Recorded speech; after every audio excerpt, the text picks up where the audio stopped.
va preparando su material de la próxima ponencia. Vamos con un poco de retraso, pero como les decía al principio de la sesión, tenemos un ponente, el último de la tarde, además también bastante interesante, porque es una excavación muy reciente, del entramado urbano de la Judería, que nos da mucho conocimiento, y que si hoy, por motivos personales del ponente, no se puede celebrar, pues la celebraremos en el Museo Sefardí, en colaboración, seguro, en otro contexto. Con lo cual, si al final el ponente no se encuentra bien como para poder venir, el arqueólogo Julián García Sánchez de Pedro, pues procuraremos ofrecer esa ponencia en otra ocasión próxima.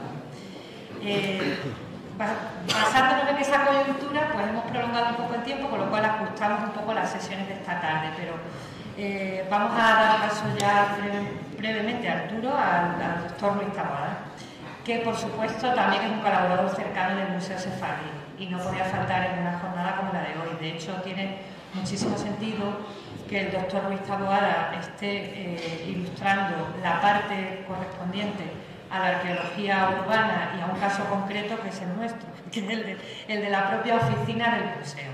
Una oficina que nos ha costado mucho proyectar y desarrollar desde el punto de vista arquitectónico, que tiene sus complejidades y que él nos puede ilustrar brevemente en esta ponencia, y que además ha sido una excavación también muy reciente, del año pasado.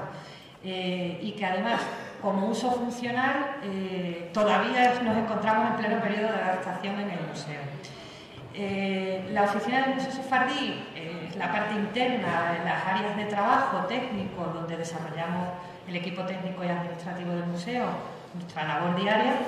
Es un antiguo terreno muy interesante que cedió la familia Pinto Coriar al antiguo alcalde de Toledo, hoy presidente de los Amigos del Museo, Juan Ignacio de Mesa, allá por los años 70, un edificio en ese sentido de incalculable valor histórico para nosotros, también por el contexto en el que se encuentra, justamente anexo al propio edificio de la sinagoga, el edificio sinagogal y al complejo sinagogal original, y nos da todo el sentido al Museo Sefardí en nuestro día a día, en nuestro trabajo.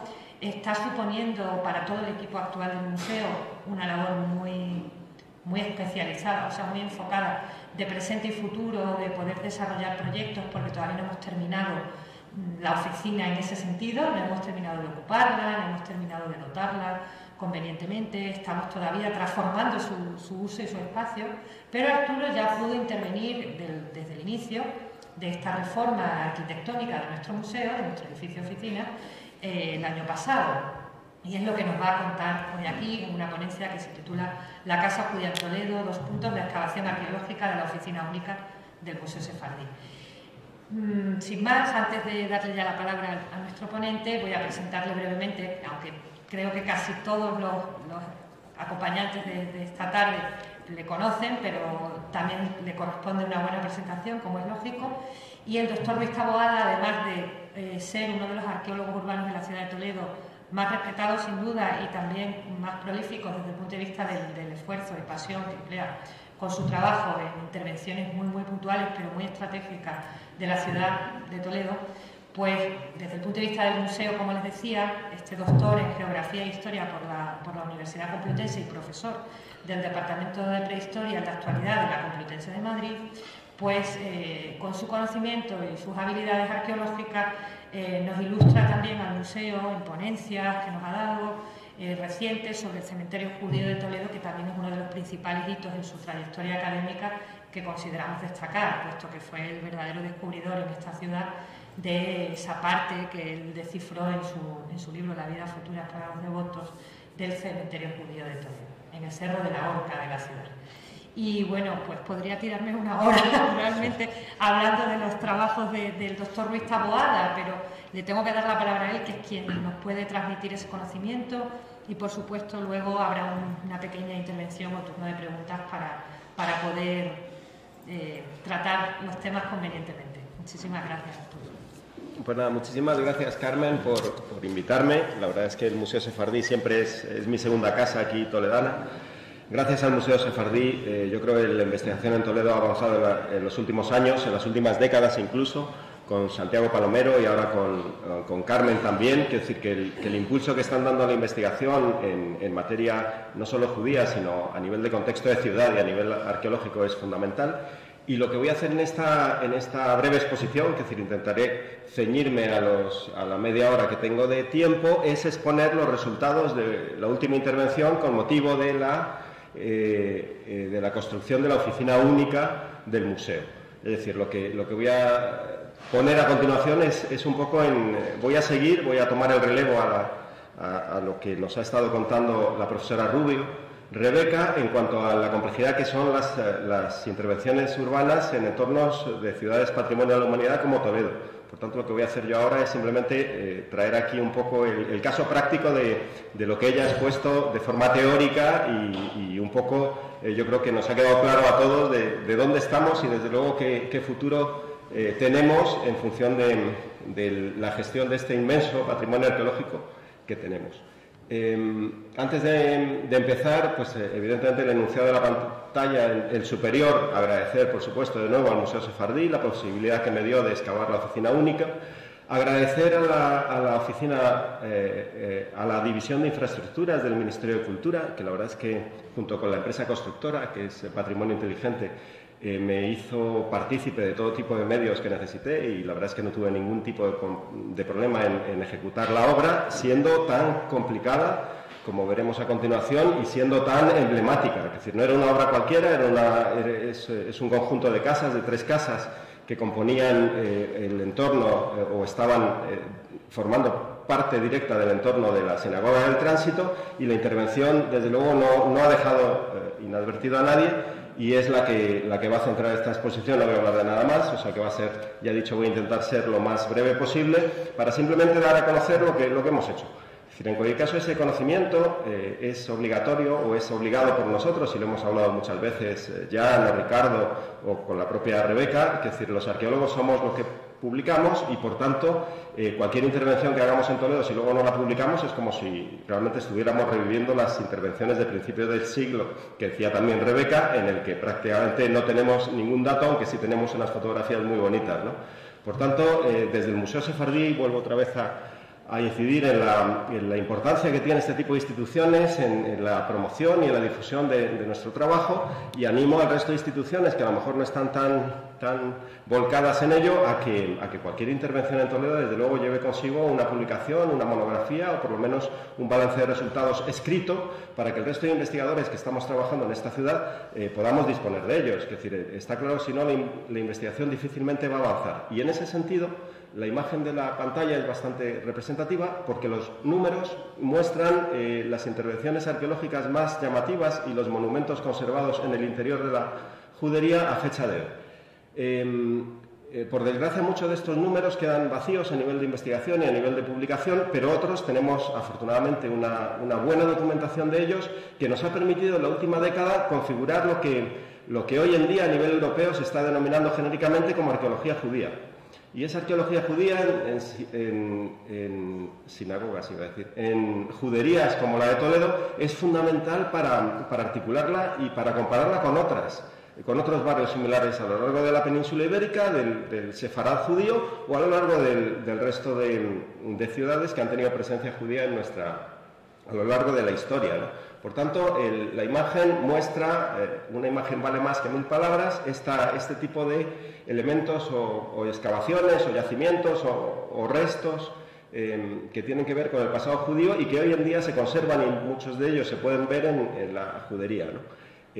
Por desgracia, Julián no sabemos si va a venir o no, que es el que nos hubiera ilustrado de este contexto. Yo por tanto, me voy a anticipar a él en el supuesto de que no venga. Y el número 10 es fundamental en los últimos años porque describe 2 descubrimientos fundamentales, emblemáticos, que se han descubierto en el interior de la judería. Quizá con el número 7, que sería la sinagoga de golondrinos, en la que ha participado Jan Pasini, y que realmente refuerza, por una parte era una sinagoga ya conocida y ampliamente publicada por Jan, pero desde luego es un antes y un después, ¿no?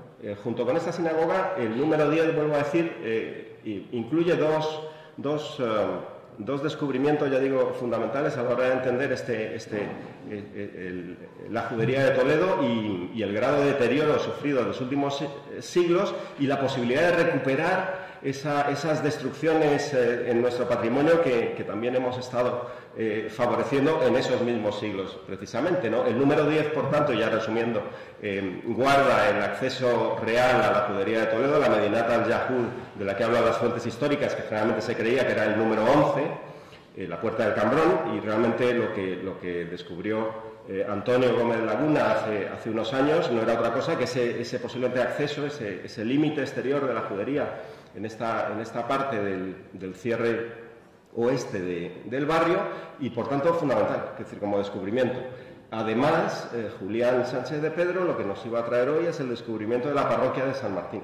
Es decir, la desaparecida parroquia de San Martín, que todo el mundo había estado tras su búsqueda y que teníamos documentación también planimétrica y fuentes históricas, pero por fin nos daba ya la solución a una delimitación de la judería por este sector oeste, que había quedado siempre muy confusa, en la que el puente de San Martín era muy importante en su articulación y en sus límites, en la que la Puerta del Cambrón también era muy importante en su delimitación y en sus límites, pero nos faltaba el registro arqueológico real, ¿no? Y por tanto son descubrimientos que poco a poco están contribuyendo a conocer un barrio que, vuelvo a decir, que a partir de la expulsión en 1492 quedó bastante desierto por una parte, incluso destruido y transformado. Es decir, se empeñaron los distintos gobernantes que estuvieron allí en los siglos sucesivos en construir cuanto más edificios mayores, más monumentales, más volumétricos, mejor, ¿no? En allanar toda la superficie, en eliminar en una palabra la huella de la presencia judía en nuestra ciudad, ¿no? Por tanto, hoy en día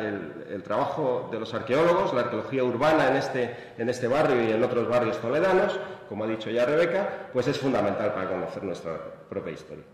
Y en ese fundamento me voy a centrar en la excavación de la oficina única. Es decir, lo que hemos excavado ha sido distintas trazas de casas que posiblemente en origen pertenecieron a viviendas judías y que hoy en día, por desgracia y por sucesivas remodelaciones y reformas y reconstrucciones, etcétera, se habían perdido. Es decir, teníamos simplemente una huella de lo que fueron y teníamos una cierta vaga idea de cómo debía ser el urbanismo medieval judío en esta zona y cómo debían ser las casas judías en esta zona, porque las que hoy en día se conservan, por desgracia, ya he dicho, después de tantos siglos, son bastante difíciles de rastrear. Y gracias a trabajos como los de Jan, vuelvo a repetir, estamos poco a poco descubriendo un barrio que había pasado inadvertido en los últimos siglos. La excavación de la oficina única, que sería, por tanto, el número 1 de la fotografía aérea, es fundamental para entender, por una parte, el entorno urbanístico de la judería y, por tanto, la evolución de esa misma judería a lo largo de los siglos.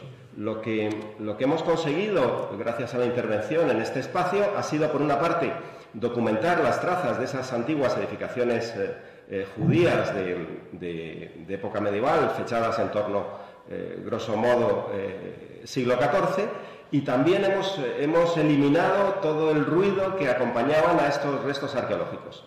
Llamo ruido a las edificaciones contemporáneas posteriores, construidas encima de los restos y en muchas ocasiones utilizándolos como cimientos, pero bueno, básicamente esta intervención nos ha permitido pues un poco recuperar información que estaba perdida, nos ha permitido identificar algunas de las viviendas que también sabíamos que podían existir en su entorno, pero que también estaban perdidas, y sobre todo, y lo más importante, excavar el nivel inferior de una casa judía. Una casa judía fechada en el siglo XIV y es única hasta este momento en Urbana Toledana, porque es la primera que se ha conseguido excavar en extensión en su totalidad y se ha recuperado muchas de su distribución interna, se ha entendido la evolución, se ha entendido su funcionalidad, se ha entendido por otra parte su cronología y luego sus transformaciones a lo largo del tiempo. Es decir, vamos a ver cómo la judería de Toledo es muy interesante desde un punto de vista cronológico porque tiene distintas fases de ocupación. Como todos saben, la más antigua evidentemente está la fase andalusí, de la que prácticamente no tenemos nada conservado, aunque sí tenemos fuentes históricas que apuntan a una judería importante. De hecho, tenemos noticias incluso del cerramiento, del cierre en el 820 de la propia judería para, pues, con fines X, defensivos de diferenciación con respecto al resto de ciudad, etcétera, ya lo que queramos ver, pero realmente materialmente no teníamos nada de esa fase, ¿no? Salvo la puerta del Cambrón, que hoy en día, bajo ese aspecto renacentista tan magnífico de Covarrubias, tenemos todavía las trazas de lo que es la puerta islámica con acceso tripartito de torre, arco de herradura y torre. Pero vuelvo a decir, Cambrón no es el acceso a la judería, aunque siempre se había históricamente relacionado con él. El acceso a la judería estaría más arriba, encima de lo que sería el descubrimiento último de Julián, que es la ermita la parroquia de San Martín, como ya he dicho antes. Por tanto, información toda, complejidad también. De hecho, esta imagen muestra muy bien lo que es la arqueología urbana. Es decir, la arqueología urbana iba a decir, es un desastre, pero desde un punto de vista organizativo y desde un punto de vista funcional, desde un punto de vista científico, en el que los arqueólogos tenemos que hacer verdaderos malabares para negociar constantemente con las empresas constructoras de turno, con los técnicos tipo arquitectos, etcétera, de turnos, con la propiedad también y con la administración. Por tanto, arqueología urbana en Toledo es de verdad un ejercicio bastante complejo que poco a poco se va consolidando, pero pese a esa consolidación no deja de ser un reto diario, ¿no? Dependiendo de la obra en la que nos encontremos. Por tanto, esta imagen da perfecta cuenta de lo que nos encontramos nosotros una vez demolido los edificios que estaban sobre las trazas de las edificaciones medievales que queríamos estudiar o sondear, ¿no?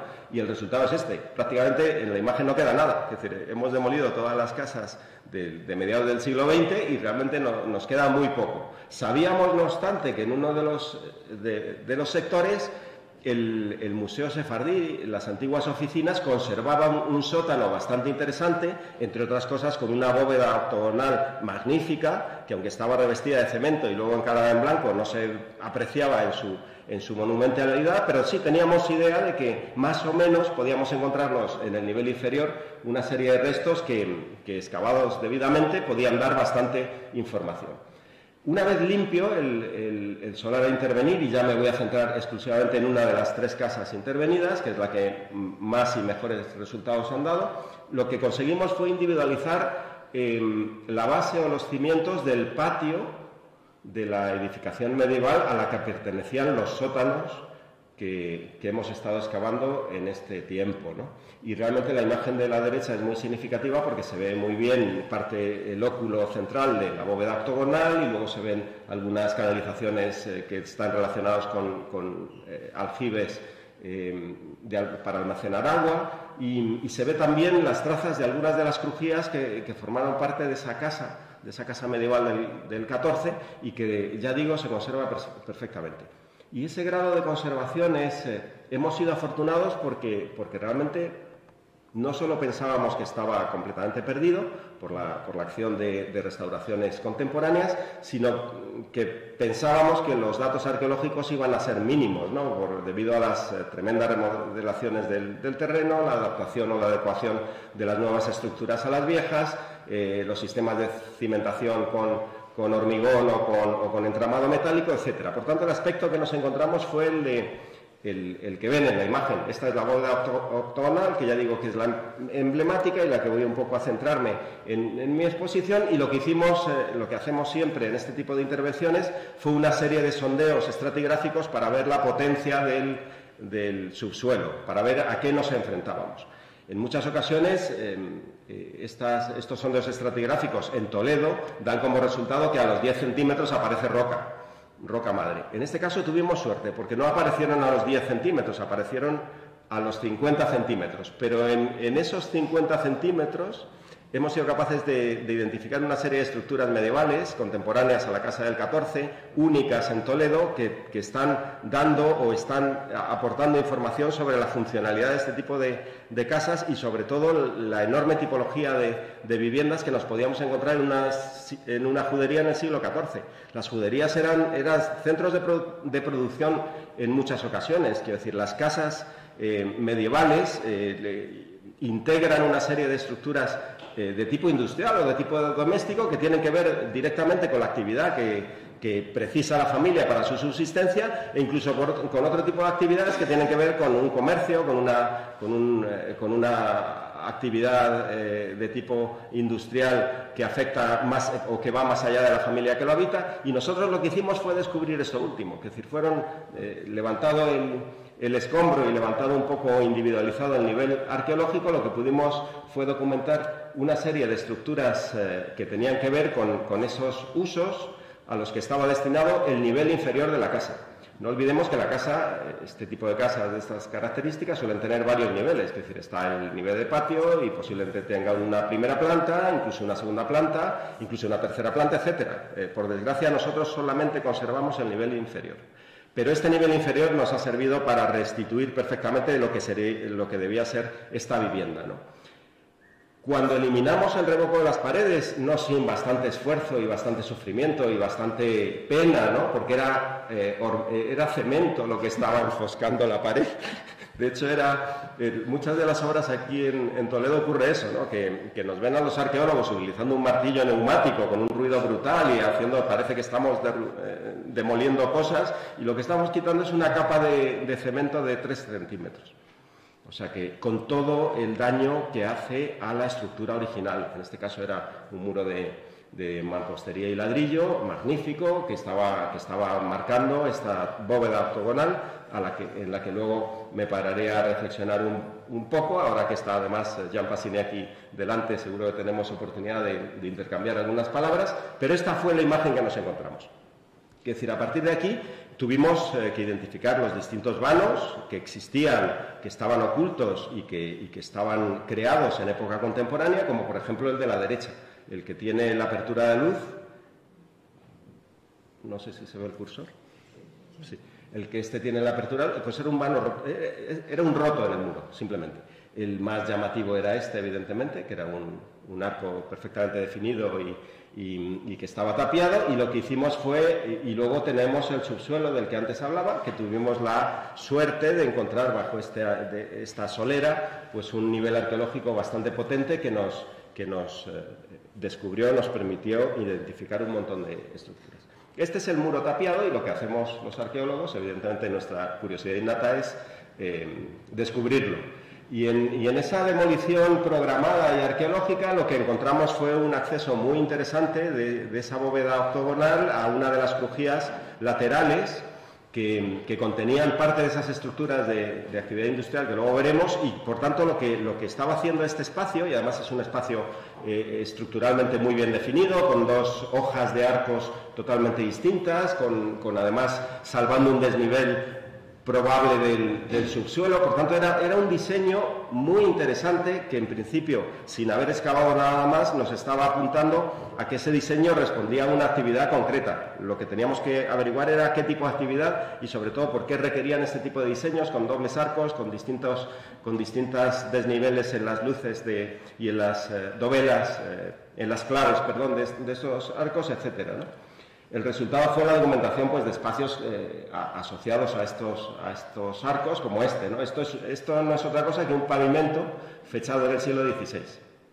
Es decir, que de momento fuimos capaces de encontrar 2 niveles distintos, la casa del XIV, que antes he mencionado, y la casa del XVI, que es una reforma posterior y que se produce una vez abandonada la casa por la familia judía que la habitaba. Es decir, en 1492 esta casa y el resto del barrio de la judería se despuebla, y posiblemente la gente que pasa a vivir aquí no son judíos, evidentemente son emigrados, gente de fuera, gente de la propia ciudad, que ocupa unas edificaciones abandonadas y que están en perfecto estado, pero de alguna manera las reforman a su gusto y las tunean, ¿no? Pues este es uno de los suelos de esa época. ¿Por qué sabemos que es del siglo XVI con tanta certeza? Porque apareció una moneda de Felipe II, gracias a Dios, menos mal, esto es suerte, verdadera suerte, que nos estaba fechando el nivel, ¿no? Los niveles más interiores ya veremos que los descubrimos a partir de la excavación en área de todo el conjunto. Y además levantamos todas las soleras contemporáneas, levantamos todas las soleras del siglo XVI, hasta llegar hasta lo que sería la casa original, ¿no? Nos interesaba, sobre todo en este caso los arqueólogos, ya saben que somos aquellos que leemos libros y conforme leemos un libro rompemos la hoja que estamos leyendo, pero a cambio damos un montón de información de la hoja que acabamos de romper. Y por tanto, descubiertos todos los suelos del 16, nos centramos exclusivamente en estudiar la casa judía del 14, que es realmente la que nos interesa y realmente por la que Carmen me ha invitado aquí, que si no sé que no me hubiera invitado. Es broma. Estas son imágenes más o menos del aspecto en el que nos lo encontramos. Esta escalera va a ser decisiva porque realmente esta escalera está reutilizando el acceso original a la reforma del 16 de la casa. Pero no es la escalera original al sótano, también la descubrimos en contexto arqueológico. Apareció una serie de arcos que ya se conocían más o menos porque estaban enfoscados en cemento en el antiguo uso del espacio, pero lo que hicimos de nuevo fue quitar el cemento, de verdad que a pesar del sufrimiento, porque da cosa usar un martillo neumático sobre un ladrillo bastante frágil, pero realmente encontramos una serie de información que sin haber removido el cemento hubiera sido imposible de descubrir, y entre otras cosas, pues no sé, elementos como esta clave señalada con ladrillo, que es muy típico de la edificación mudéjar toledana, marcar los acabados de las claves, tanto en bóvedas como en arcos, de alguna manera. Esto, no sé si alguno de mis colegas tiene más información al respecto, pero desde luego es llamativo, ¿no? Está claramente diferenciándose del resto de los arcos, ¿no? Y a partir de aquí, pues un montón de información, ya digo, que estaba apuntando a que nos encontrábamos no con un sótano cualquiera de una casa cualquiera de la judería, sino con un sótano que tenía un rico patrimonio contenido y que poco a poco lo íbamos desvelando en base a las distintas excavaciones que hacíamos en su interior. Desmontada la escalera contemporánea, que he señalado antes en la imagen, apareció un pavimento anterior y varios pavimentos, pero sobre todo apareció una pequeña hornacina, que es la que están viendo en imagen, y esta de acá. Y esta hornacina no era otra cosa que posiblemente un lucernario asociado con la reforma del 16 de este espacio. Es decir, no tenía ningún sentido. El lucernario además estaba rompiendo claramente el paramento, no tenía ningún diseño de arco integrado en la estructura como era el caso de la fase del 14. Por tanto, bueno, a nivel ambiental fue muy interesante su descubrimiento.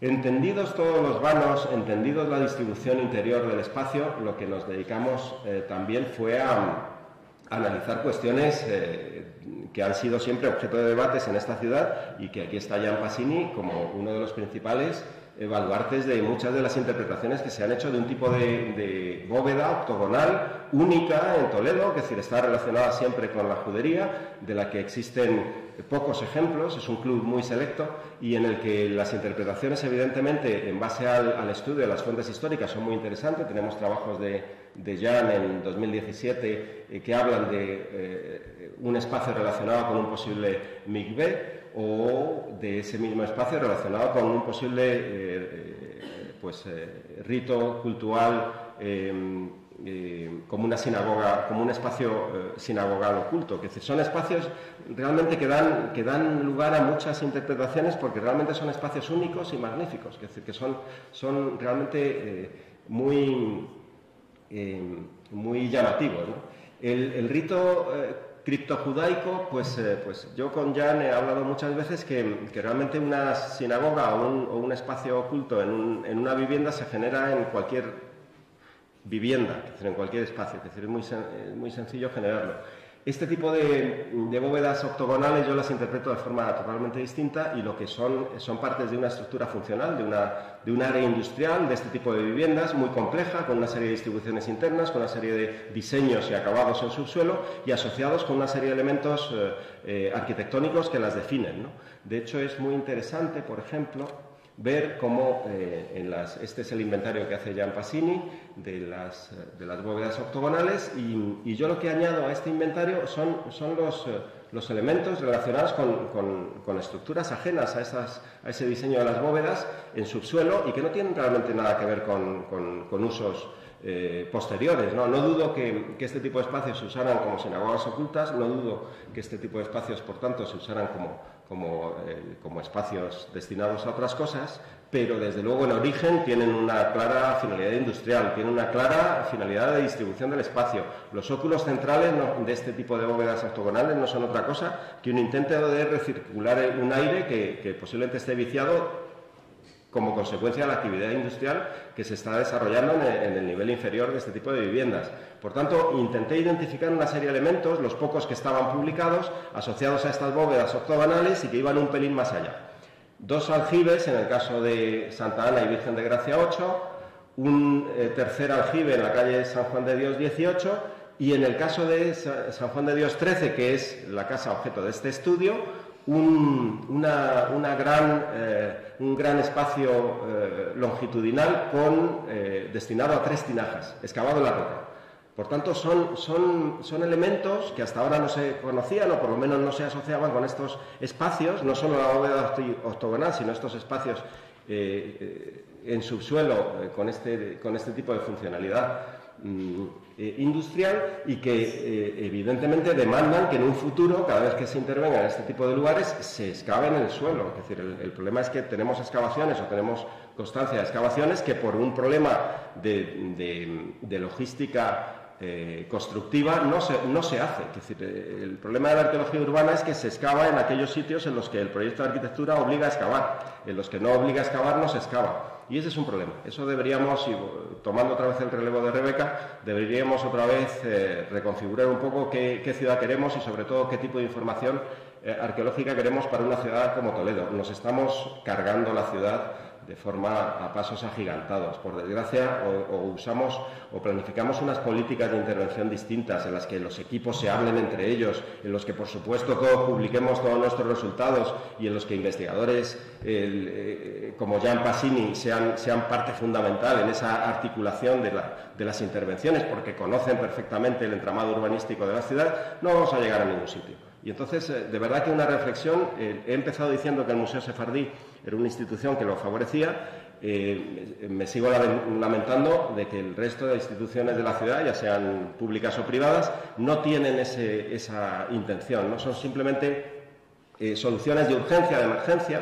Rebeca lo ha puesto perfecto, el caso del anfiteatro en Toledo, que bueno, que en un punto determinado más o menos cubren el problema, pero realmente lo que nos hace es nos enrojece a todos. Es decir, el ver cómo está el circo romano, el ver cómo está la Vega Baja, el ver cómo se intervino en el anfiteatro romano, desde luego nos debe hacer sentir vergüenza como toledanos y como amantes de la arqueología. Por tanto, eso es un guante que les dejo a ustedes, que son seguro más listos que yo y tendrán más poderes para cambiar este tipo de gestiones que de verdad que son nocivos para ciudades. Bueno, no me voy a enrollar en este sentido, pero sí voy a seguir avanzando en las estructuras de tipo industrial que sí están relacionadas con esta bóveda octogonal y cuyo sistema de circulación interno está perfectamente articulado en torno a esta bóveda octogonal. Es decir, esta bóveda octogonal no es una bóveda cualquiera, y es una construcción ex novo en el siglo XIV. De hecho, la casa es contemporánea de la propia Sinagoga del Tránsito, 1355 creo que es, y a partir de ahí nos da un montón de información. Este tipo de bóvedas octogonales, y ahí sí estoy de acuerdo con Jan, desde luego son lugares mágicos, especiales, distintos, diferentes, pero desde luego su fundación tiene que ver con este área industrial, de la que ahora voy a describir de forma bastante breve, para tampoco extenderme en exceso, y que son estructuras de distinto tipo, algunas excavadas en la roca, cajeadas en roca, otras construidas ex novo. Son estructuras, ya digo, esta es la excavación longitudinal que albergaba el espacio para 3 grandes tinajas de almacenamiento, agua, etcétera, lo que queramos llamar, ¿no?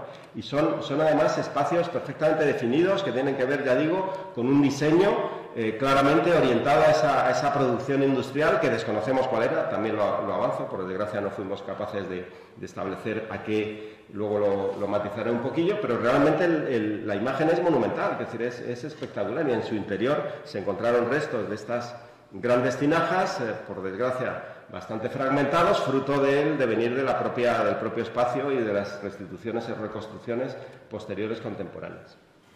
Como estructuras en ladrillo que no forman parte de ese cajeo en roca, tenemos estructuras perfectamente identificadas, relacionadas con esa circulación interna del espacio, como esta de acá, esta es la más amplia documentada, ¿no? Esto es una cubeta con un sistema, con un peldañado de acceso, por tanto es de suponer que esto estaría lleno de agua u otro elemento en su momento, con sus desagües perfectamente identificados y los que había perdido parte de su alzado. Eso sí, los alzados, por desgracia, en esos 40 centímetros de los que antes decía, no nos permitió descubrir mucho alzado que dijéramos. Pero desde luego daba una cantidad de información desde un punto de vista de diseño estructural y desde un punto de vista de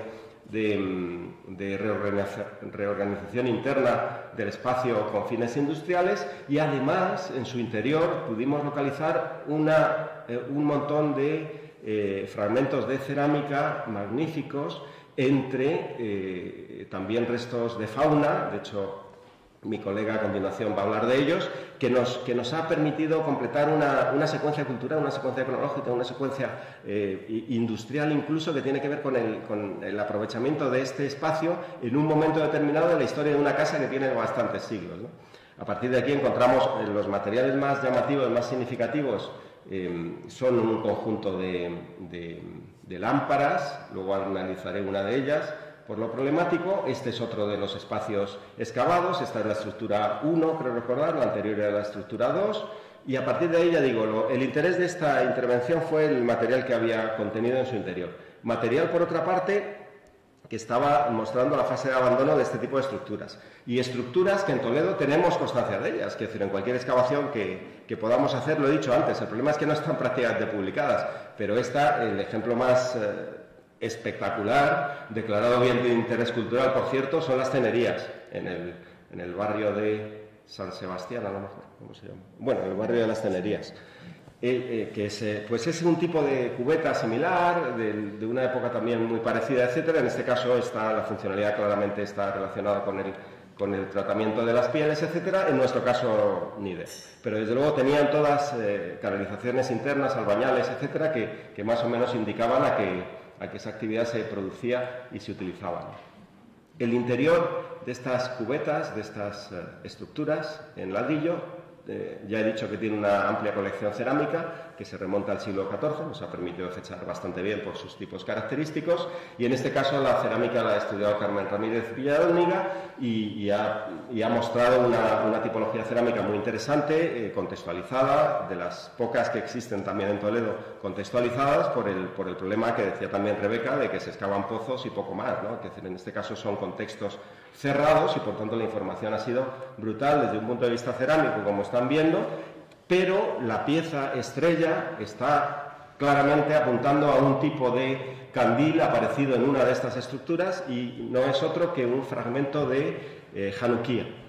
Las Hanukiot, como saben ustedes, responden a la fiesta de las luces, etcétera, y tienen la descripción por si quieren saber a qué consiste, pero es uno de los indicativos que nos sirven, como diría el profesor Euroa, para identificar poblaciones judías. Es decir, este tipo de lámparas no son como otras lámparas de iluminación normales, sino que son lámparas rituales.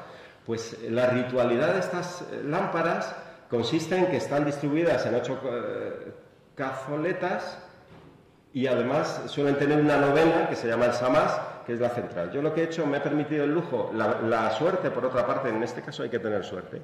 La suerte que tiene esta cazoleta es que el soporte es circular. Por tanto, generalmente las Hanukiot suelen ser alargadas, como estas que pongo aquí.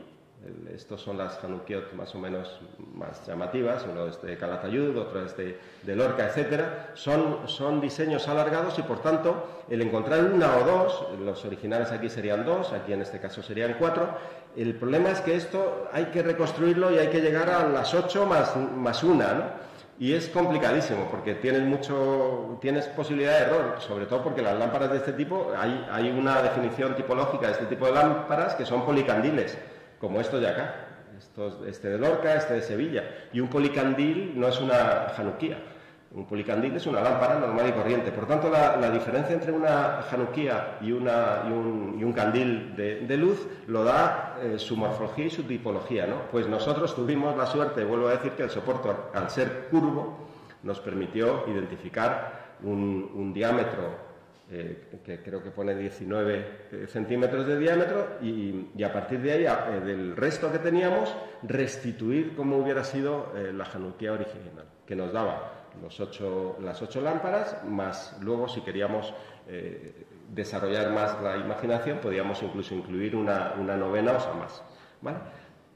Por tanto, este es el descubrimiento estrella realmente de la excavación y que me imagino que expondrá el museo convenientemente ahora lo iba a decir, en su contexto y junto con otras cosas también muy interesantes, ¿no?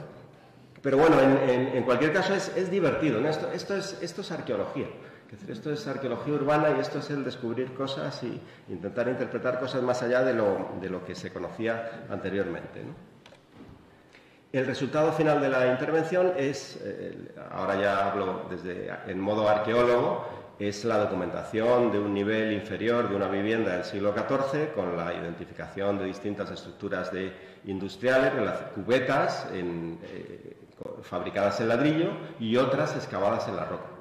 Además, conseguimos identificar el acceso original del siglo XIV, que era este de acá, en que encontramos las escaleras originales, de hecho, y también encontramos el acceso al XVI, que era la escalera anterior que habíamos desmontado. Por tanto, la bóveda octogonal, que es esta acá, no deja de ser parte de un conjunto, de un diseño uniforme, no es circunstancial, está perfectamente articulado, con una serie de hecho, aquí ya si ven algunos de los vanos que eran contemporáneos, los he cerrado en el plano y he dejado abiertos los realmente contemporáneos, ¿no? Por tanto, esta vista es un escándalo desde un punto de vista científico. Es decir, esta es la primera documentación de una estructura industrial en una casa toledana, ¿no? Y esta misma estructura, curiosamente, la tenemos en una casa cercana, como la denominada Casa del Judío. Lo que pasa es que no se llega a identificar por ese tipo de sistema de excavación urbana que no se excava nunca en área. Se excava siempre puntualmente las necesidades que precisa el proyecto de arquitectura de turno, ¿no? Pues en este caso hemos conseguido igualar desde un punto de vista interpretativo y planimétrico la Casa del Judío con la del número 13 de la oficina única del Museo Sefardí. Por tanto, esto, que es un unicum, va a servir de referencia para intervenciones en sótanos similares que posiblemente sí mantengan esa esencia de casas del siglo XIV. Recordad que la judería se transforma de forma drástica y dramática a partir del siglo XVI con la expulsión de los judíos. Pero tenemos esto que más o menos nos permite un poco salvar el expediente. Y a partir de aquí, pues nada, identificamos las tres fases de las que vengo hablando: la fase primera, siglo XIV; la fase segunda, siglo XVI; la fase tercera, siglo XX. Finales del XIX, sobre todo siglo XX, es decir, que es cuando realmente se construye una casa encima, absolutamente ex novo, con ladrillo contemporáneo, etcétera, y que no tiene ningún tipo de interés. Pero desde luego estas fases también son muy interesantes para entender la judería, para entender que el barrio de Toledo es un barrio vivo, el barrio de la judería, ¿no? Que todos los barrios toledanos son barrios que mantienen perfectamente el pasado integrado en ellos, y lo único que tenemos que hacer es contar, para empezar, con los apoyos institucionales necesarios, de nuevo el Museo Sefardí, con la base económica también fundamental, la División de Infraestructura del Ministerio de Cultura, y luego empresas de actuación como Patrimonio Inteligente, que realmente se preocupen por el propio patrimonio, ¿no? Es una empresa, además, creada por arqueólogos que tiene, además, un organigrama empresa, ¿no? Por tanto, ese es el secreto. Y, por supuesto, publicar lo que se hace. Es decir, vuelvo a repetir, somos lo que publicamos. Si no publicamos nada, a todos los efectos estamos destruyendo el patrimonio. Si están interesados en un poco una explicación más pormenorizada de lo que acabo de decir en esta media hora, tienen a disposición este artículo en las redes, que es muy sencillo de identificar, y con bibliografía que más o menos posiblemente les haga ilustrarse sobre lo que es la judería, lo que fue la judería y lo que va a ser la judería. Esperemos que, habiendo corregido estos pequeños defectos de gestión de los que antes hablaba. Pues muchas gracias por su atención. Atención de veras, me he sentido atendido. Venga, muchas gracias.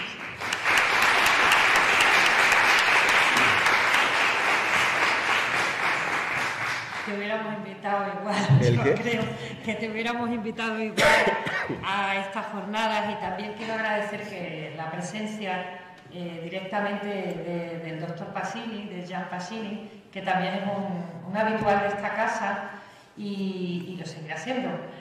Justo ayer ofreció una ponencia en el Museo del Greco vinculada a esos restos subterráneos, evidentemente, del antiguo Palacio de Samuel Laneví, y está inmerso en ese proyecto. Yo tengo la suerte, todavía no pude asistir desgraciadamente a tu ponencia, como sabes, pero estoy al tanto y estamos viendo un poco las posibilidades de estos espacios subterráneos que albergan nuestros museos, justo nuestro museo vecino y amigo, y el museo y la propia oficina del Museo Sefardí, donde creo que hay un interesante debate acerca de las tipologías de función y usos de este espacio. Es verdad que el museo avala la tesis del doctor Luis Taboada en este sentido, también por los hallazgos materiales que contextualizan el entorno, y de hecho, referidos a esos hallazgos materiales, el museo, como les he dicho al principio, nos encontramos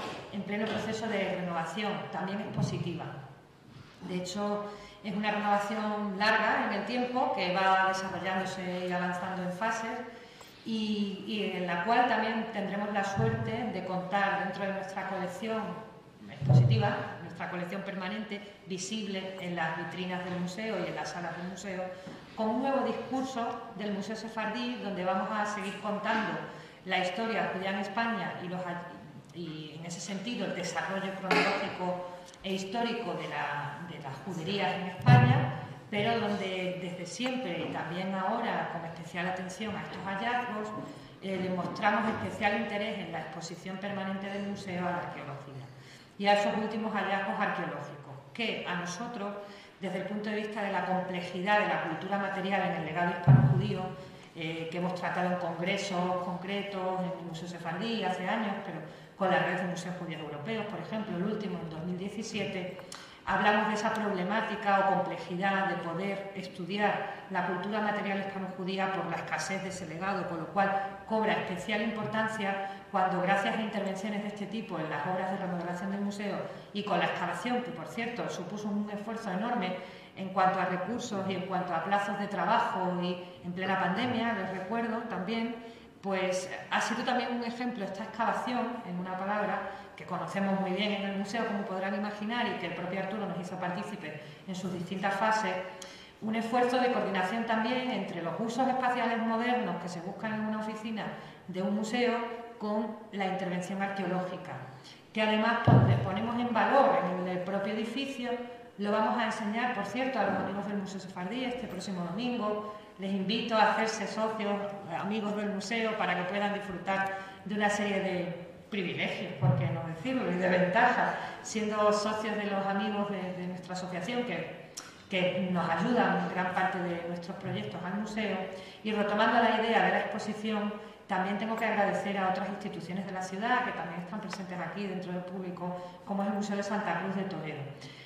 Gracias a la colaboración entre instituciones, que a veces da sus frutos y es positiva, se estudia en esta fase actual del momento del museo, en cuanto a su gestión y su futuro, adquisiciones puntuales que van a no modernizar, no es la palabra, sino a enriquecer y a darle un nuevo mensaje al discurso del Museo Sefardí, que ustedes conocen y que es muy válido científicamente, y que se mantiene en ese sentido, y también en ese sentido hacerle un sincero homenaje a Santiago Palomero, una vez más, a mi predecesor y a las personas del comité científico que acompañaron durante muchísimos años a Santiago como director del museo, Santiago Palomero, en la exposición, en la creación de este discurso como museo.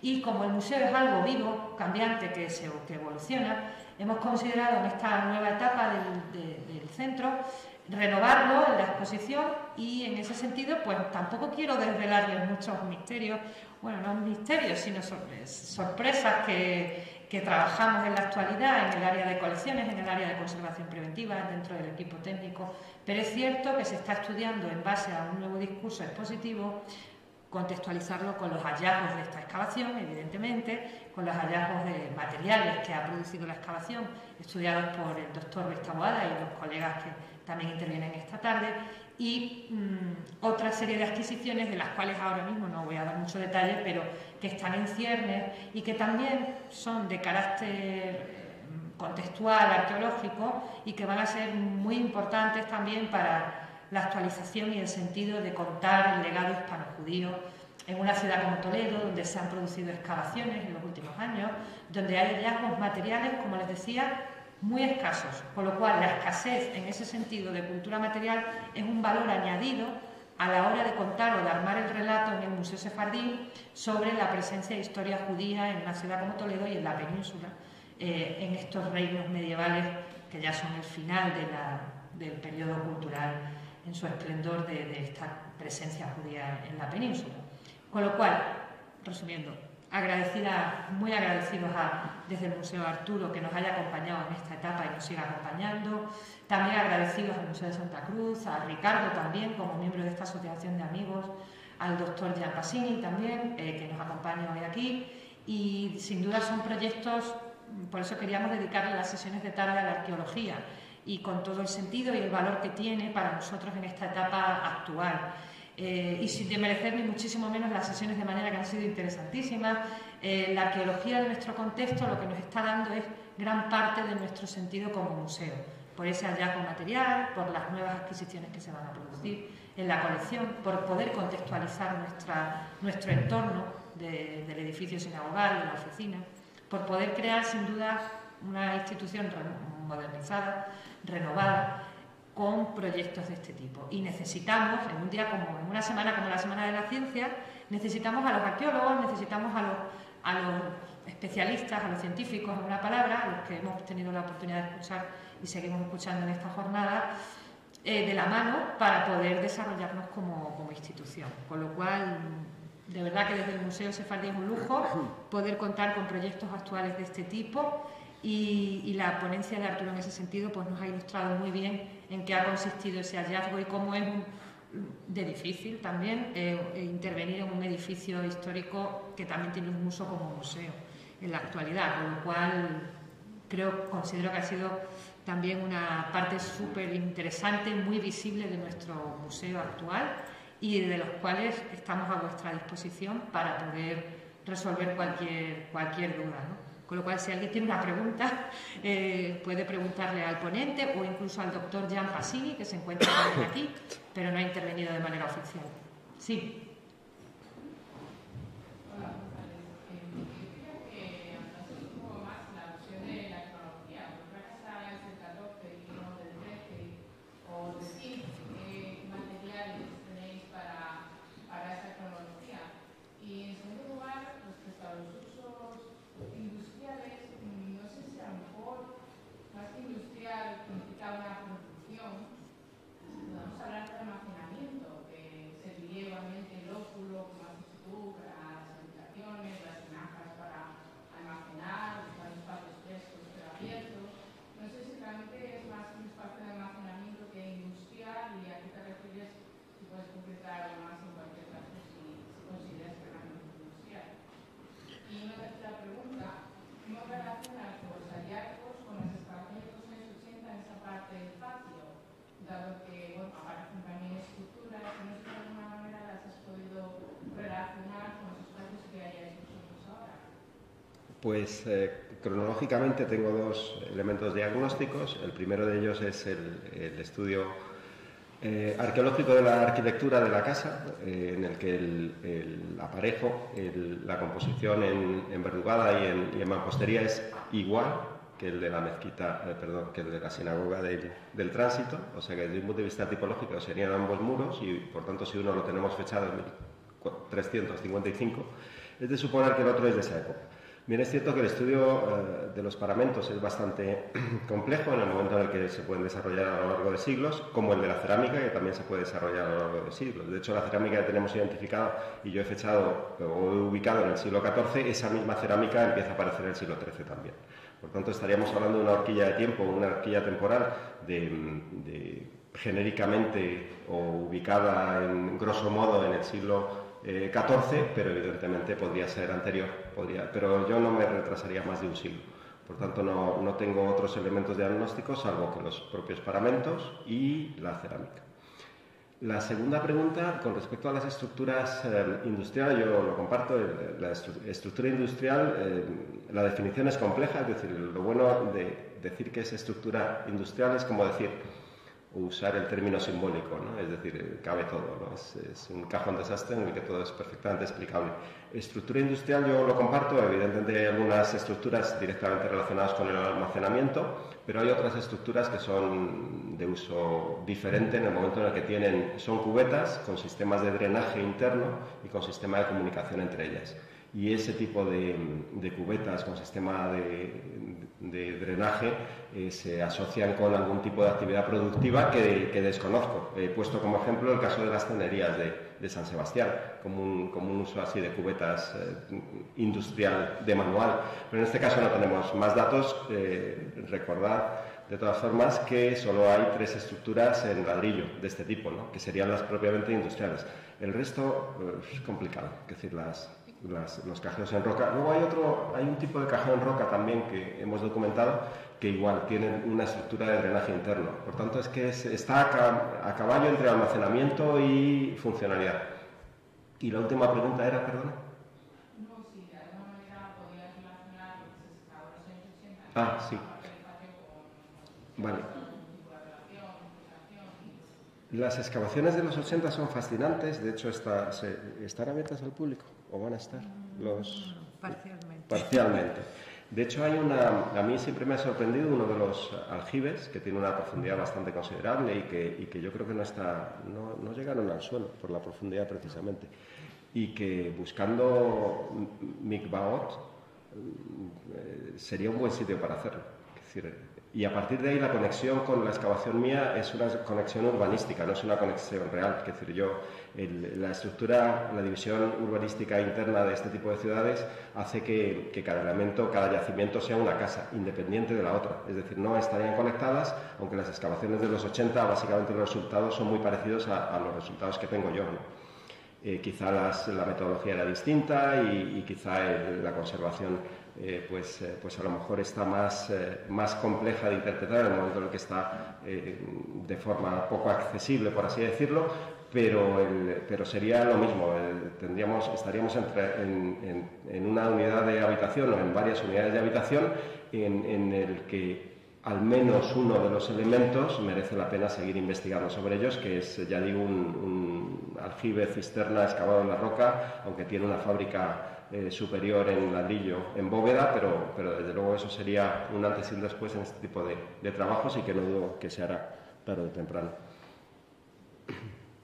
¿Alguna pregunta más? Sí. ¿De contexto? Bueno, con respecto a eso, Arturo, pues efectivamente, yo creo que lo que nos está sirviendo también esta jornada de divulgación en torno a proyectos en los que trabajamos es componer un puzzle donde la arqueología del propio edificio nos va descifrando y las distintas partes, pero llega un momento en que por necesidades también de conocimiento y de poder seguir avanzando en estos proyectos, pues vamos a tener que, como nos ha pasado con el doctor Villa esta mañana, que ha recopilado la información con respecto a una etapa concreta de uso, la documentación histórica en este caso, y ha sido capaz de actualizar y de componer todo un mensaje acerca de cómo era la sinagoga, cómo era el uso del edificio sinagogal en la época del priorato de San Benito durante 4 largos siglos, y nos ha documentado muy mucho esa etapa. Pues aquí con las intervenciones arqueológicas nos pasa exactamente igual. Nos encontramos en una fase todavía muy inicial, experimental, donde los esfuerzos que he dicho antes entre el arqueólogo externo pero colaborador y el equipo técnico, inventariamos, catalogamos, clasificamos ese material arqueológico que queda todavía en una fase importante de desarrollo. En ese sentido, divulgamos en la exposición estos hallazgos materiales, pero también está toda la zona, o mejor dicho, la parte documental, de documentación generada en estas intervenciones en la época precedente con Santiago Palomero, Yasmina Álvarez, por supuesto, hasta nuestros días, las intervenciones puntuales que hemos ido haciendo, recopilarlas en ese sentido y la documentación, agruparla para poder componer el mensaje. Entonces, va a ser una labor intensa, pero creo que es factible para el museo y nos dará muchas pistas de conocimiento, sin duda. Jan, sí. Ya como un objetivo aljibe que estaba vigilando. Quería saber la fase. Es una cosa posterior de la casa del 16, que se puso el aljibe en un espacio de la escuela primitiva, o es un aljibe natural, una roca Claro, eso es lo que te estaba comentando, Jan, lo bueno de esta excavación es que hemos individualizado prácticamente todas las estructuras de una misma cronología, prácticamente por fábrica y luego y hemos sabido también el abandono, etcétera. Y este tipo en realidad el que tenemos en el número 13 de San Juan de Dios no es un aljibe, es una habilitación para 3 tinajas distintas. Aljibes tienes en otras bóvedas octogonales que tú has estudiado, ¿no? Y es lo que estaba yo diciendo, que curiosamente es una asociación directa de esos espacios céntricos con, en el caso del 13, 3 tinajas, con el caso de otras bóvedas octogonales con aljibes, sobre todo aljibes. Es llamativo cómo el aljibe forma parte de ese espacio. En el caso del 13 son contemporáneos, en el caso de otras estructuras documentadas lo desconozco porque no. Ya sabes que arqueológicamente hay bastantes más preguntas que respuestas. ¿Alguna pregunta más? Bien, pues si no hay ninguna más, pasamos a la siguiente y me temo que última ponencia. Siento mucho tener que disculpar a Julián Sánchez de Pedro, pero me temo que por motivos personales no va a poder asistir al final, con lo cual vamos a presentar la ponencia Zooarqueología del yacimiento de nuestra oficina, a cargo de los doctores José Llavedra Sainz de los Terreros y Verónica Estaca Gómez. Y mientras acuden y asisten a la mesa de ponencia, pues les presento brevemente en cuanto a su trayectoria académica. Ellos han hecho un estudio efectivamente de zooarqueología complementario de la intervención arqueológica en nuestro edificio y cuyos resultados son de especial interés, complementan mucho la parte de intervención arqueológica en toda la estructura habitacional que ha comentado Arturo y como trabajo principal. Vale. Pero sin duda van a complementar de manera muy singular pues, datos relevantes acerca de esta excavación que hemos tenido en el museo. Y bueno, pues ambos son evidentemente profesores del Departamento de Prehistoria, Historia Antigua y Arqueología de la Universidad Complutense de Madrid. En el caso concreto del doctor Sainz de los Terreros, es director del CAE de Arqueometría, autor de más de 300 publicaciones y su especialidad es la zooarqueología y la taxonomía, lo que le ha permitido dirigir y colaborar en diversos proyectos de investigación de ámbito nacional e internacional, como los de la Garganta de Uruguay, nada menos, y Orce. Además, ha hecho numerosas estancias de investigación en diferentes centros de prestigio internacional, como el Laboratoire Trust de Toulouse, del CNRS francés, entre otros. Y la doctora Estaca Gómez es profesora asociada del Departamento de Prehistoria, Historia Antigua y Arqueología de la Universidad Complutense, profesora colaboradora de la UNED, y en el ámbito de su especialización abarca también la zooarqueología y la taxonomía de sociedades de la prehistoria reciente, así como de sociedades históricas. Su investigación se ha focalizado en el estudio de las estrategias económicas de las sociedades de la Edad del Hierro de la Carpetaña y también ha estudiado yacimientos medievales, así como de otras cronologías más recientes. Y en esta tarde, pues la doctora Estaca Gómez nos va a exponer los resultados de este estudio de zooarqueología de nuestra propia excavación. Muchas gracias. Muchas gracias por esta presentación y muchas gracias al museo por contar con nosotros, sobre todo porque no es normal que nos pidan charlas sobre zooarqueología ni que se investigue sobre zooarqueología. Así que muchísimas gracias. Y muchísimas gracias también a Arturo por contar con nosotros y cedernos el material para poder estudiarlo, porque si no es el material que se queda ahí en una bolsa y nunca se estudia. Así que muchísimas gracias a los dos. Bueno, vamos a ver qué pasa con esa fauna, ¿no? Que se localizó en la calle San Juan de Dios número 13 y que en teoría iba a hacer en este índice, había puesto que os iba a explicar un poco el yacimiento de la calle San Juan de Dios 13, pero ya lo ha explicado, así que me voy a saltar esa diapositiva. Y a continuación vamos a ver el método arqueológico, el método zooarqueológico que seguimos, ¿vale? Voy a dar una visión general de los restos del yacimiento y luego voy a explicarlo por estructuras. Y por último voy a dar unas pinceladas de la fauna y su entorno, porque si no lo ponemos en contexto no entendemos la fauna en sí.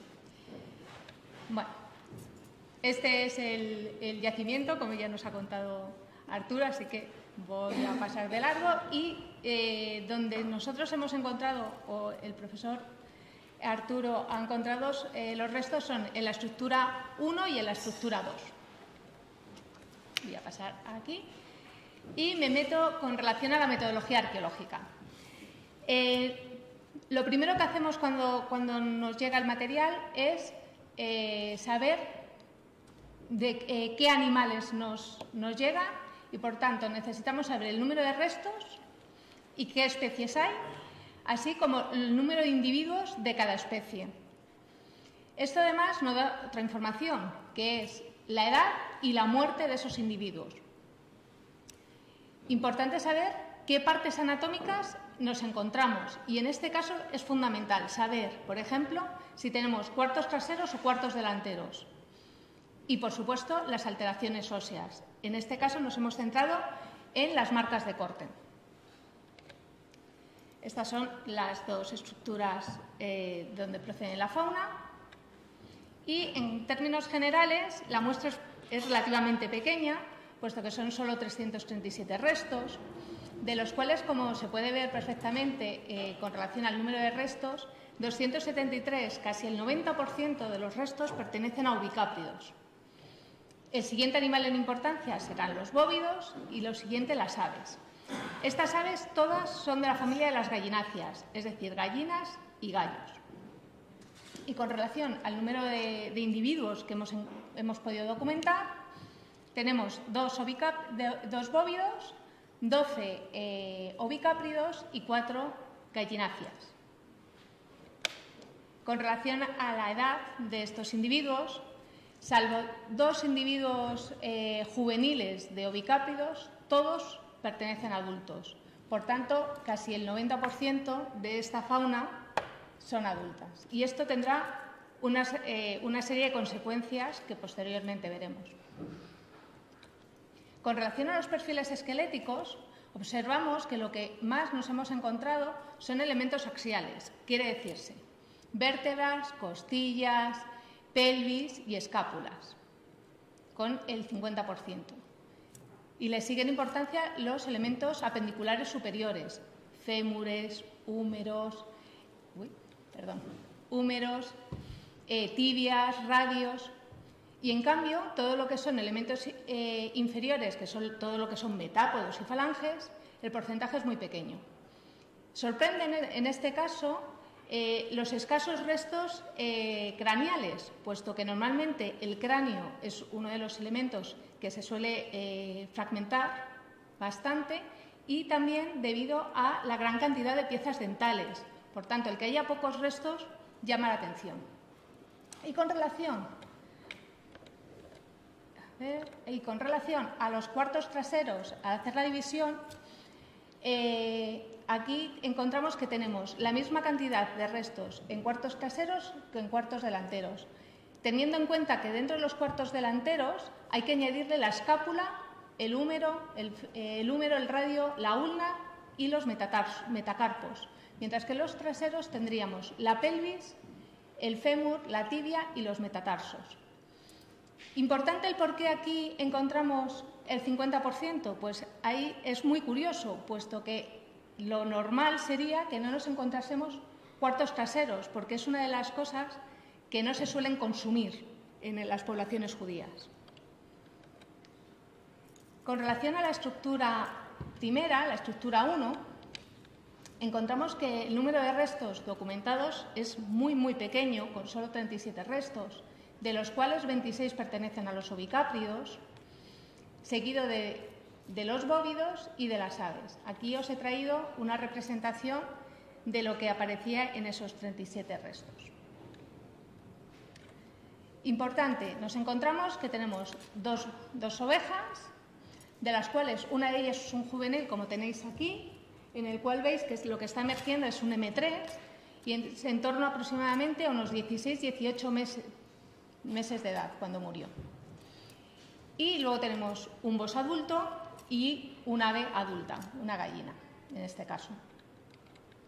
Con relación a los perfiles esqueléticos, fijaos en este caso que lo que abunda son los cuartos traseros y lo que no aparecen son los cuartos delanteros, que debería ser a la inversa, en teoría. Y, por supuesto, lo que más abunda son los elementos axiales. Y con relación a las marcas de corte que hemos documentado, nos encontramos que solo hemos encontrado un total de 4 marcas, que es muy escaso, solo una para los bóvidos, y con relación a las ovejas o cabras, nos encontramos que tenemos 2 en una diáfisis de un fémur, y aquí os he traído, que se ve bien, ¿no? Las marcas realizadas con un cuchillo que tiene que tener el filo cortante, no puede tener ningún tipo de angulación ni estría, y una vértebra donde lo que hacen es separar, ¿no?, las diferentes vértebras. Esto con relación a la estructura 1. Viendo la estructura 2, que es esta zona de aquí, apreciamos lo siguiente. Hemos analizado 300 restos, de los cuales 247 pertenecen a ovicápridos. Como veis, casi no aparecen vacas ni aves. Y aquí, curiosamente, por ejemplo, podemos ver cómo se documentan 2 gallos por los espolones, que se ve perfectamente. Y aquí, en este caso, tenemos una concha de una margaretífera, que es común encontrarla en cualquier época medieval en la zona del Valle Medio del Tajo, pero solo hemos encontrado una. Con relación al número mínimo de individuos, apreciamos 10 individuos de oveja, pero que si nos fijamos en la foto anterior, aquí encontramos 9 húmeros izquierdos, con lo cual ya nos está diciendo que tenemos mínimo 9 individuos, solo con esta foto. Luego tenemos solo un bóvido, que estaba documentado, por ejemplo, con este radio, y tres aves. Con relación a los individuos, solo hemos documentado un individuo juvenil de ovicáprido y el resto pertenecen a adultos. Con relación a los perfiles esqueléticos, apreciamos igualmente, se repite el mismo patrón que tanto en la estructura 1 como en el general, donde vemos que los elementos axiales son lo que más predomina, así como los elementos apendiculares superiores, y como en este caso sí, hay una pequeña diferencia entre los cuartos delanteros con los traseros, habiendo más delanteros, que es lo que en teoría en el mundo judío debería de aparecer. Con relación a las marcas de corte, pues observamos que solo se han dado en los elementos de ovicápridos y cómo en todos los restos óseos aparecen marcas. Importante, por ejemplo, fijarnos en las costillas. Las costillas tienen marcas de visceración. ¿Qué significa eso? Que lo que han hecho ha sido abrir y quitar todas las vísceras. Importante, que solo se hace aquí en España en la época judía. Ellos abrían, en este caso, la oveja, y lo primero que hacían era mirar los pulmones. Y lo que nos está indicando aquí es cómo quitan todo el paquete visceral, ¿vale? Cómo lo limpian bien. Y apreciamos marcas de visceración, descarnación y desarticulación de las extremidades. Recapitulando en sí esta fauna que hemos documentado, pues se han estudiado una muestra muy pequeña, de unos 337 restos, que el animal predominante son los ovicápridos, aunque se han documentado también vacas y aves. Todos ellos son animales que están permitidos en la Torá, y en el Levítico se habla de, se permite el consumo de carne de animales cuadrúpedos si son rumiantes y si tienen pezuña hendida, como los bueyes, las vacas y los becerros. En nuestro caso lo que tenemos son vacas, así como carneros, ovejas, cabras. Como nosotros tenemos ovicápridos, o sea, tenemos ovejas y cabras, estarían dentro de ese consumo permitido, además de ciervos y corzos. Con relación a las aves, se enumeran 20 especies no aptas e impuras, que podrían ser, por ejemplo, todas las aves carroñeras. Pero sí se permiten las gallinas y pollos, los gansos, algunos patos domésticos o algunas palomas domésticas. En nuestro caso, lo que tenemos son gallo y gallina, con lo cual estarían dentro de un consumo permitido. Pero, claro, esto así, puesto así de golpe, no nos dice nada. Entonces, ¿qué tenemos a nuestro alrededor? Bueno, pues lo que tenemos alrededor con relación a la fauna y al estudio de faunas en Toledo y en su entorno es un interrogante. No tenemos datos. No digo que no haya habido estudios o no haya estudios. El problema es que no han salido a la luz, no se han publicado. Esto, cuando a mí me dijeron haz esta presentación, me vino a la mente otra que se hizo aquí en Toledo y gracias a que tenía que hablar sobre el consumo del cerdo salió esta publicación. Y seguramente habrá que hacer algo parecido a esto. Nosotros hicimos un estudio en el Valle Medio del Tajo sobre el consumo del cerdo en época andalusí. Bueno, pues algo así vamos a tener que hacer para Toledo y para el mundo judío. Como no hay nada y las publicaciones de zooarqueología son muy escasas a nivel peninsular, hemos tenido que abrir un poquito nuestro objetivo y ver qué hay fuera de Castilla-La Mancha. Hay muy poco publicado, por no decir nada, en Madrid. Y nos hemos tenido que ir a León, para la judería de Puente Castro. Problema que el estudio que tienen publicado son solo de malacofauna, con lo cual a nosotros que estamos viendo macrofauna no nos valdría.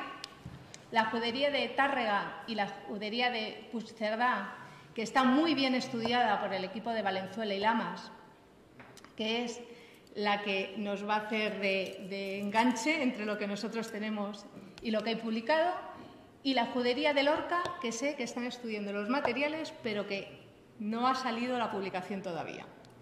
Así que nos vamos a centrar en lo que tienen en Tarragona. Y lo que tienen es que, comparando datos, hemos observado que hay un gran predominio de bicápridos, alcanzando tanto en las dos juderías estudiadas como en la nuestra, un predominio tan grande de bicápridos que llega a más del 80%. Y no solo en restos, sino en número de individuos. Y, por supuesto, seguido de los bóvidos. Como podéis observar, son casi... A ver, hay que ver las diferencias en que uno tiene 1.700 restos o 1.400 restos con nosotros, que solo tenemos 337, pero que las cifras son muy similares. Y similares también son el estudio de las marcas de corte en los huesos de los ovicápridos. Si nos acordamos de la imagen que he puesto antes, todas las marcas, y la comparamos con la que Valenzuela presenta en su estudio, observamos que son exactamente iguales. Con lo cual, lo que nos estaría diciendo es que tanto las dos juderías que ella estudia como la nuestra presentan los mismos patrones de consumo y de cómo cortan esta carne, que tiene mucho que ver con todo el mundo, todo el consumo caser de los animales.